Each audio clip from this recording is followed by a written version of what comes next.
Hi hello welcome to Bharat Sports Telugu. Chennai Super Kings Hyderabad అభిమానులకు bad news. ఉప్పల్లోని Rajiv Gandhi international స్టేడియంలో శుక్రవారం సన్రైజర్స్ హైదరాబాద్ జరిగే మ్యాచ్లో టీమిండియా మాజీ కెప్టెన్ MS ధోనీ బరిలోకి దిగడం అనుమానమే అని తెలుస్తోంది. ఆదివారం విశాఖలో ఢిల్లీ క్యాపిటల్స్తో జరిగిన మ్యాచ్లో ధోనీ నడవడానికి ఇబ్బంది పడిన విషయం తెలిసిందే. ఈ నేపథ్యంలో ముందస్తు జాగ్రత్తలో భాగంగా SRH మ్యాచ్కు మహీకి విశ్రాంతి ఇవ్వనున్నట్లు నెట్టింట వార్తలు చక్కర్లు కొడుతున్నాయి.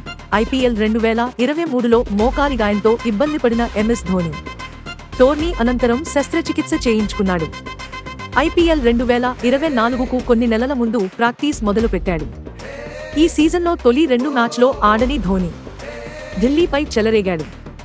ఈ క్రమంలోనే గాయం తిరగబెట్టినట్లుగా తెలుస్తోంది.